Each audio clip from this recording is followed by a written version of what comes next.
आज हम आइए हम लोग टॉपिक कवर करें शेड्यूलिंग, प्रोसेस शेड्यूलिंग। मैं बोल रहा था जैसे कि इनको तीन कैटेगरी में डिवाइड किया गया है शेड्यूलिंग की।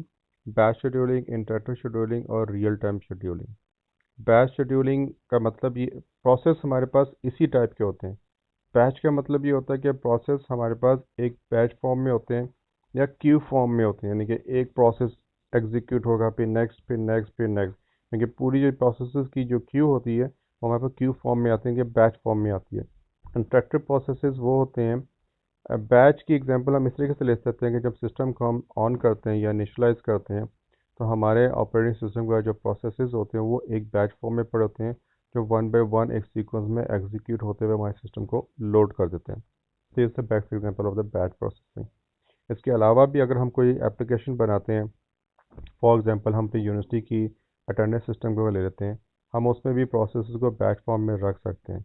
यानी कि हम ये कह सकते हैं कि 9 o'clock अगर क्लास हमारी शुरू होती है, 10 o'clock हमारा पहला प्रोसेस एग्जीक्यूट हो और जितने भी हमारे बाहर टर्म एक्सप्रेशंस लगे हुए हैं उससे डेटा डाउनलोड करें। दूसरा प्रोसेस एग्जीक्यूट हो, उसके बाद रैंडम लाइक बैच फॉर्म में जितना भी डेटा डाउनलोड हुआ है उसको अपने अपनी डेटाबेस की फाइल में रख लें। थर्ड प्रोसेस हो कि उसकी रिपोर्टिंग कर दें। और फिर फोर्थ प्रोसेस क्या होगा, उस सबको सेंड कर दे, रिपोर्ट्स भेजें मैनेजमेंट को, एडमिन को, क्लासेस को, जो भी है जहाँ जहाँ हमने भेजना है। यानी कि क्या किया एप्लीकेशन में आपने, अपने प्रोसेसेस को एक बैच फॉर्म में रख दिया और वन बाय वन वो ट्रिक आउट होकर उसको एग्जीक्यूट कर रहे हैं। यानी कि अगर बैच प्रोसेसिंग है तो उनकी शेड्यूलिंग भी बैच ही होगी।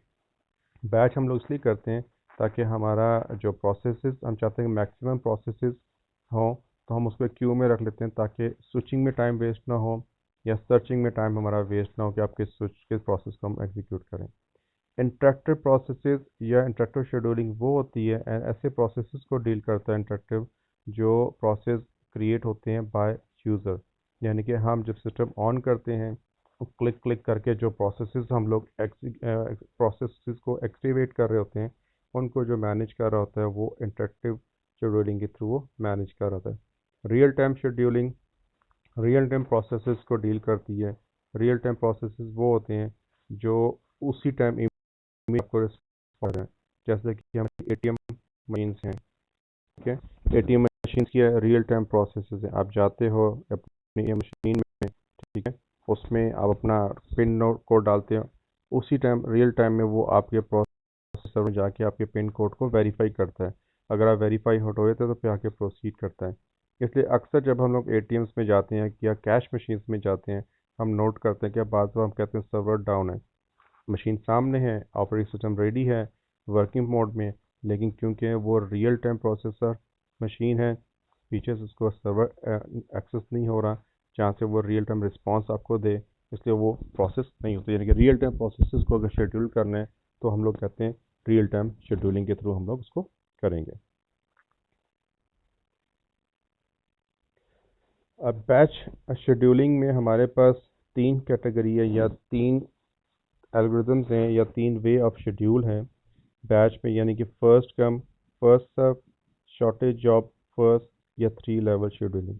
यानी कि बैच प्रोसेसेस को हम इन तीन शेड्यूलिंग की अप्रोचेस के थ्रू एक्सेस करते हैं या शेड्यूल करते हैं। फर्स्ट कम फर्स्ट सर्व, जैसे कि अपने नाम से एक्सप्लेन हो रहा है, यानी कि जो जॉब जिस सीक्वेंस में वो आती चली जाएगी हम उसको एग्जीक्यूट करते चले जाएंगे, यानी कि सीक्वेंस में है, जो आ रहा है फर्स्ट वो फर्स्ट में सर्व हो रहा है। सेकेंड अप्रोच हमारे पास बैच शेड्यूलिंग में होती है शॉर्टेज जॉब फर्स्ट, यानी कि जितनी भी जॉब्स हमारे पास अवेलेबल हैं इन द बैच फॉर्म में, उसमें से हम देखते हैं जो शॉर्टेज, यानी कि जिस जॉब को प्रोसेस होने में कम से कम टाइम लग रहा है, हम कोशिश करते हैं उसको पहले प्रोसेस कर दें और फिर जो उसके बाद जो जॉब्स होती हैं हम उनको बाद में प्रोसेस कर दें। इसका मतलब ये है कि लेट्स सपोज मेरे पास ए बी सी थ्री किस्म की जॉब हैं। ए जो है वो 10 सेकंड में प्रोसीड होगी, बी को 8 चाहिए और सी को हमारे पास 3 सेकंड रिक्वायर्ड है। इन तीनों में से शॉर्टेस्ट कौन सी है, सी, क्यों सी को 3 सेकंड्स रिक्वायर्ड है, वो सी को करेगा। सी के बाद फिर जितनी जॉब्स रह जाएंगी फिर उनको कंपेयर करके इनमें से कौन सी शॉर्टेज टाइम में प्रोसीड होगी, फिर वो बी को लेगा, बी के बाद फिर वो ए को जाएगा। इसका प्लस पॉइंट तो ये है कि जो शॉर्टेज जॉब वाले लोग हैं उनको डिले ज़्यादा वेट नहीं करना पड़ता, उनकी क्विक जॉब होती है, क्विक प्रोसेस करते हैं और वो वहाँ से चला जाता है। ठीक है। और उसके बाद जो ड्रॉबैक ये है कि जो लॉन्गेस्ट जॉब वाले होते हैं वो बाज़ बार डिले से डिले ही होते चले जाते हैं, यानी कि जब उसके पास उसकी टर्न आ रही होती है, हो सकता है कि कोई और जॉब्स बीच में आ जाए, फिर कंपैरिजन में वो फिर पीछे बैकलॉग में चला जाए। 3 लेवल शेड्यूलिंग, ये बड़ी ज़बरदस्त है।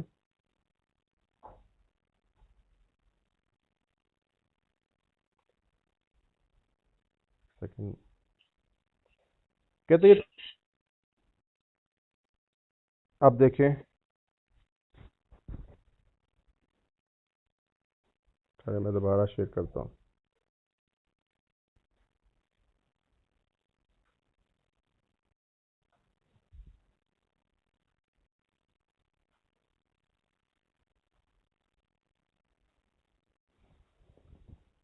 जी अब देखें,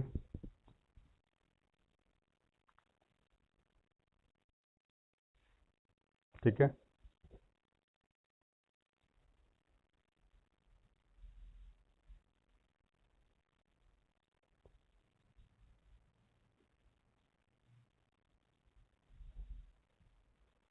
अच्छा, ये कह रहे हैं कि अब जो ये 3 लेवल शेड्यूलिंग है, ये 3 स्टेजेस में अपने आप को रीशेड्यूल कर रहा होता है।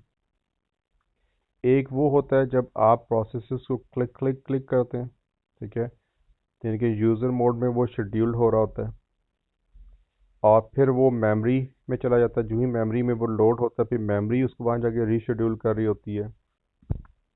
एंड थर्ड लेवल में जब वो प्रोसेसर के पास रेडी मोड में होते हैं, फिर वो वहाँ पे दोबारा इसको रीशेड्यूल कर रहे होते हैं। अब यहाँ पे क्वेश्चन ये आता है कि रीशेड्यूल किस स्ट्रैटेजी के थ्रू कर रहे होते हैं। इसमें डिफरेंट अप्रोचेस हो सकती हैं। हो सकता है कि वो लाइक शॉर्टेज जॉब फर्स्ट के अकॉर्डिंग टू रीशेड्यूल कर रहा हो सकता है वो जॉब्स की प्रायोरिटी को देख के रीशेड्यूल कर रहा हो, मीनिंग के करंट सिनेरियो को देखते हुए आपका processor with the help of operating system इनको रीशेड्यूल करके वो भेज रहा होता है।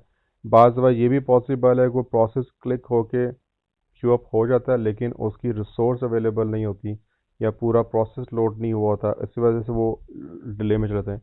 यानी कि इसको कह रहा है कि मैं 3 लेवल पे इसको रीशेड्यूल करता हूँ। फर्स्ट, जब वो क्यू अप हो रहा होता है एडमिन लाइक इनिशियली लेवल पे, ठीक है। सेकंड, जब मैं उसको मेन मेमोरी में लोड कर रहा होता हूँ, यानी कि रैम में आपके प्रोसेसर लोड हो रहे होते हैं उस टाइम, और जब मेन मेमोरी से आपके प्रोसेसर के पास वो प्रोसेस के लिए जा रहे होते हैं, यानी कि रेडी मोड में जा रहे होते हैं, तब वो उसको रीशेड्यूल करके भेजते हैं। यानी कि थर्ड लेवल पे वो 3 लेवल्स के थ्रू रीशेड्यूल होके जा रहा है। यानी इट्स नॉट गारंटी कि जब आप लोड एडमिशन मोड में आपका प्रोसेस जो है नंबर 1 में है, इसकी गारंटी नहीं है कि प्रोसेस 1 ही में जाके प्रोसेस पहला वही प्रोसेस होगा। हो सकता है रीशेड्यूल होते होते जब प्रोसेसर के पास जाए तो हो सकता है कोई 3 या 4 नंबर पे चला जाए, या हो सकता है एंड में चला जाए। राइट हो गया? डन? क्या क्या बताया मैंने? बताएं, अभी तक क्या बताया मैंने?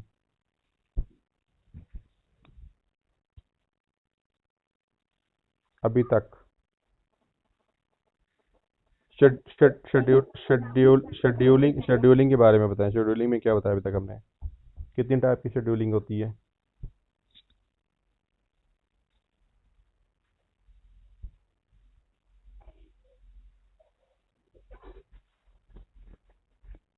नहीं, वो किधर गई? कनिका थी या अनीता थी? हाँ, तो बताएं ना, कौन कौन सी?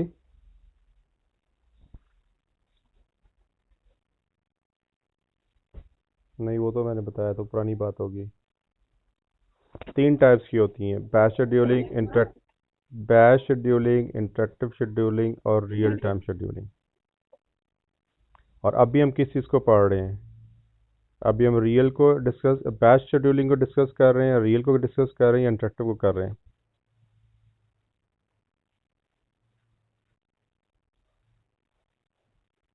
अभी हम लोग बैच को कर रहे हैं। और हम किसको डिस्कस करने जा रहे हैं अभी हम लोग? इंटरेक्टिव शेड्यूलिंग को। इंटरेक्टिव क्या होता है? नासिर आप बताएं या कोई और बताए, इंटरेक्टिव शेड्यूलिंग क्या होती है?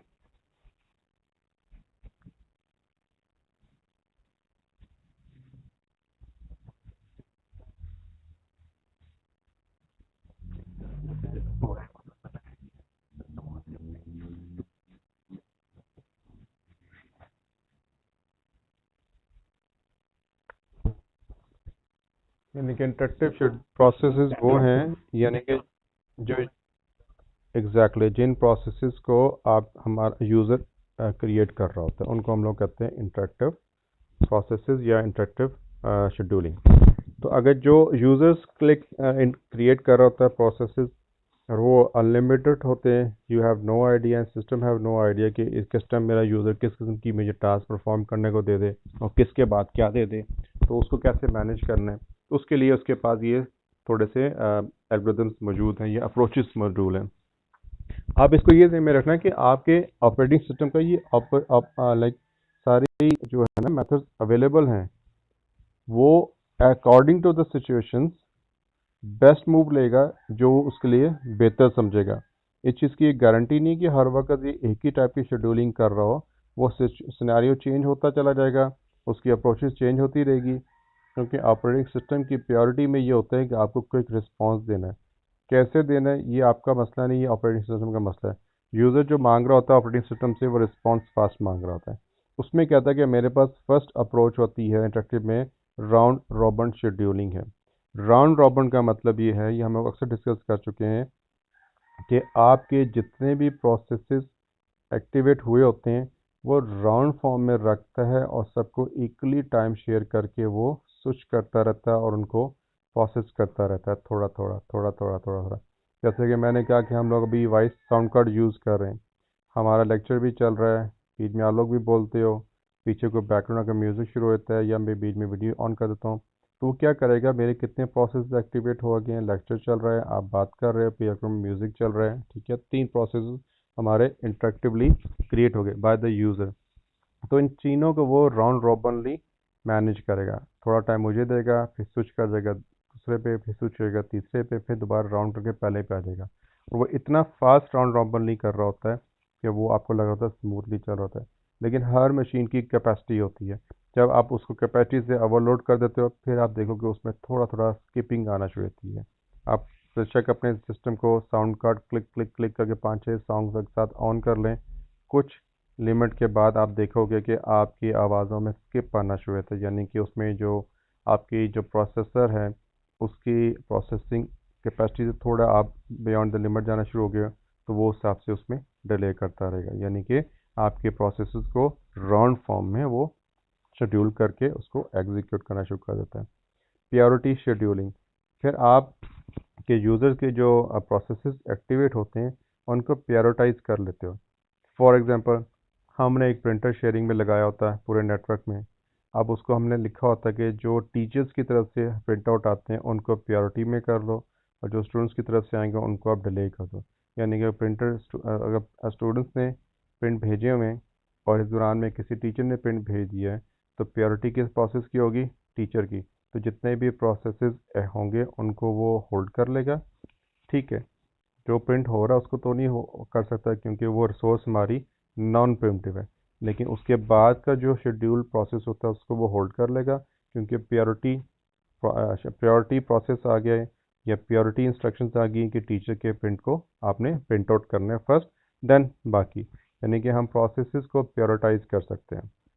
मल्टीपल क्यू, अब क्योंकि प्रोसेसेस डिफरेंट किस्म के होते हैं, हर किसी को प्रोसेस होने में डिफरेंट टाइम रिक्वायर्ड होता है, तो टाइमली बेसिस में ये क्या करता है कि उनकी क्यू अप कर लेता है। यानी कि आप कहते हो जो ठीक है, जो 3 सेकंड के प्रोसेसेस हैं वो मैं इस क्यू में लाइक क्यू अप कर लेता हूँ, उसके बाद जो 10 सेकंड के प्रोसेसेस वाले हैं वो मैं बी क्यू बी कर लेता हूँ।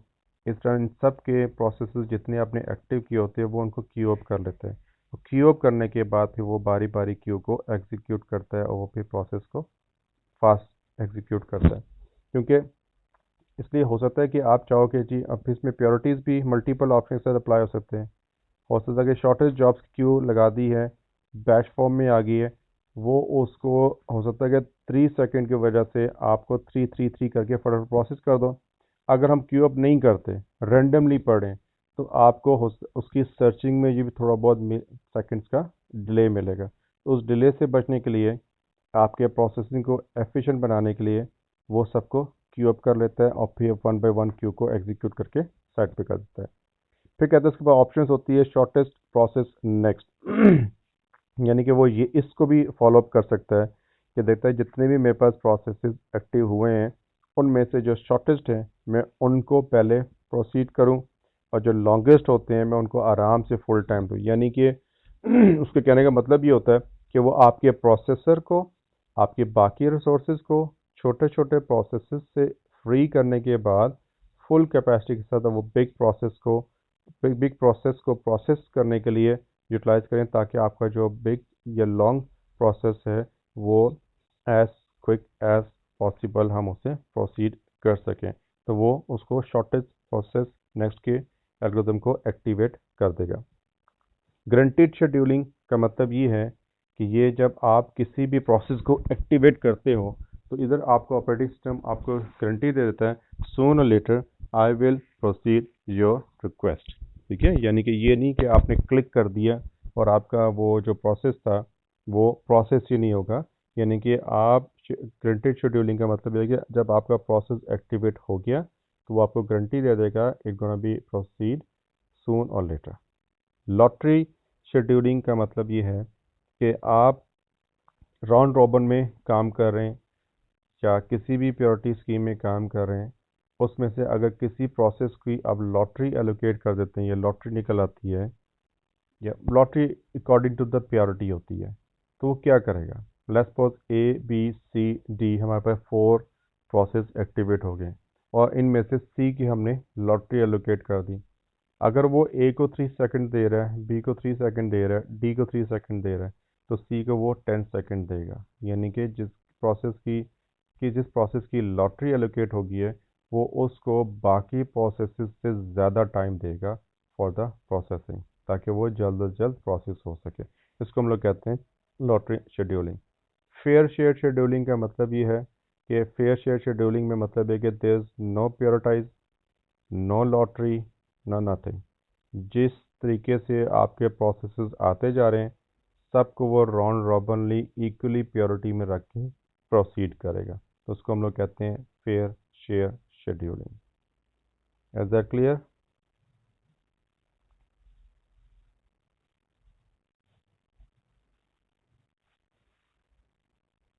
अच्छा, कॉन्टेक्स्ट स्विचिंग का ये वर्ड सामने आया है। कॉन्टेक्स्ट स्विचिंग का वर्ड यूज़ करते हैं जब हम लोग प्रोसेसर टू प्रोसेसर जिसको स्विच कर रहे होते हैं ना, उसको हम लोग कहते हैं कि हम लोग कॉन्टेक्ट स्विचिंग कर रहे हैं। राइट?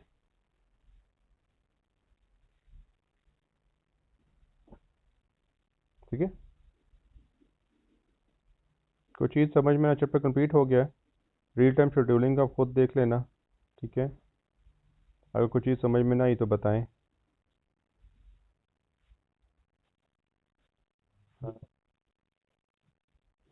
कॉन्टेक्स्ट स्विचिंग का वर्ड यूज़ कर, कॉन्टेक्स्ट स्विच का मतलब ये होता है, इसका जब कहता है मैं कॉन्टेक्स्ट स्विचिंग कर रहा हूँ, इसका मतलब ये होता है कि आप प्रोसेस टू प्रोसेस स्विच कर रहे हैं।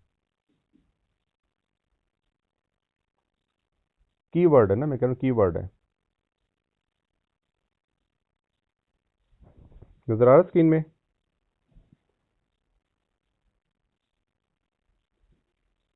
हेलो? हाँ, की वर्ड हम कहेंगे कॉन्टेक्स्ट स्विचिंग, तो आईटी का बंदा समझ जाएगा कि क्या हो रहा है, कि एक प्रोसेस से दूसरे प्रोसेस में हम स्विच कर रहे हैं। ठीक है, स्विच का मतलब ये है कि आपका प्रोसेस कंप्लीट नहीं हुआ और आप उसको पॉज करके दूसरे में जा रहे हैं, या कंप्लीट हो गया तो आप ख़त्म करके दूसरे पे जा रहे हैं। मैं कि जब एक प्रोसेस से दूसरे प्रोसेस, दूसरे तीसरे तीसरे, पहले में जब आप आगे पीछे जंप कर रहे थे प्रोसेस टू प्रोसेस, उसको हम कहते हैं कॉन्टेक्स्ट स्विचिंग। ठीक है, ये चैप्टर आपका कंप्लीट हो गया, second chapter processes and thread. तो अगर मैं तीनों स्लाइड्स तीनों लेक्चर्स फिलहाल ऑन कर लूँगा, अपलोड कर दूंगा। पहला इतना अच्छा नहीं किया, लेकिन ये दूसरा और तीसरा दो दो पोर्शन में ये अभी रिकॉर्ड हो गया है। Part 1 part 2 by mistake button press हो गया था मेरे से, तो मैं दोनों अपलोड कर दूंगा। आप इसको दो गो थ्रू भी कर लेना, फिर आप स्लाइड्स को एक दफ़ा गो थ्रू कर लेना वर्ड बाय वर्ड। उसका फ़ायदा ये हो जाएगा, सुन आपने लिए कॉन्सेप्ट अब क्लियर हो गए हैं। रीड करने का फ़ायदा ये हो जाएगा, आपके पास वर्ड्स आ जाएंगे जिनको यूज़ करते हुए आप एग्ज़ाम में पेपर अटैम्प्ट कर सकेंगे या मिड टर्म में। क्लियर? और उसका फ़ायदा ये भी होगा, छोटी छोटी कोई चीज़ मुझसे स्किप होगी वो भी कवर अप हो जाती है। ठीक है, एनीथिंग एल्स? कब?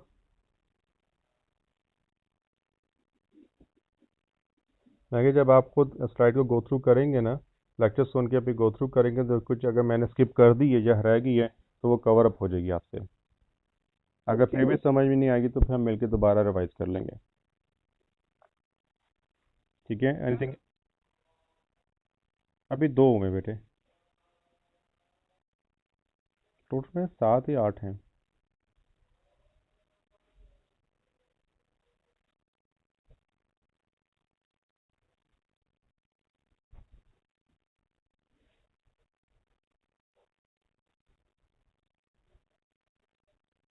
नहीं।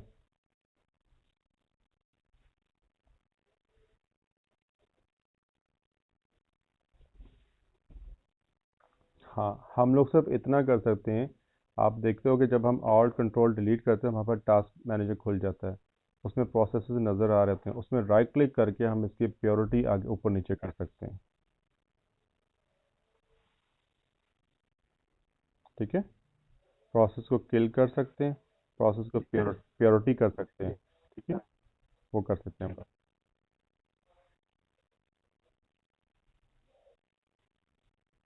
कर सकते हैं। देखो मैंने कहा ना कि जब आप बियॉन्ड लिमिट चले जाते हैं, आपका सिस्टम में स्किपिंग आनी है, स्लो नहीं होता है, सिस्टम हैंग हो जाता है, वो बता रहा होता है कि मैं ओवरलोड हो रहा हूँ।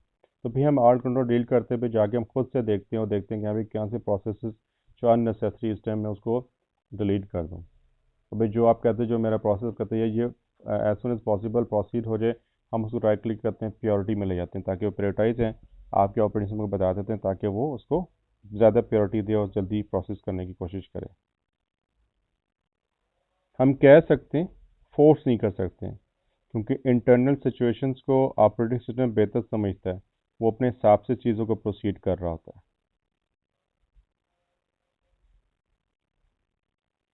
ठीक है,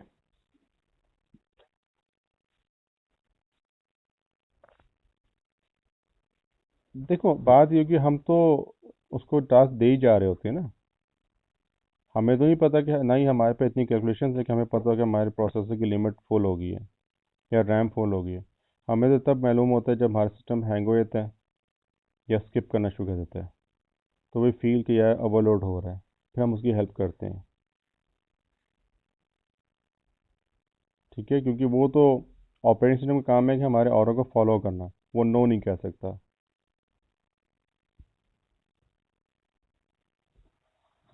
ठीक है,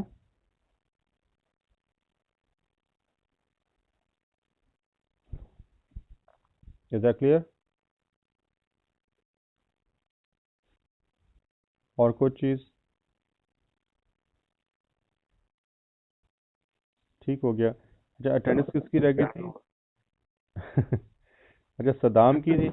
सदाम। और कौन आया था लेट लेट? तला वहीद, और सदाम आ गया था, और कौन था?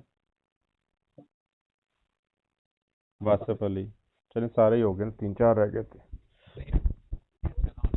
ठीक हो गया, ठीक हो।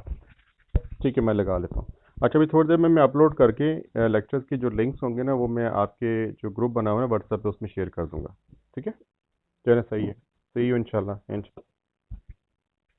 मैं लगा दूंगा आपको। ठीक है, ठीक हो गया, ठीक।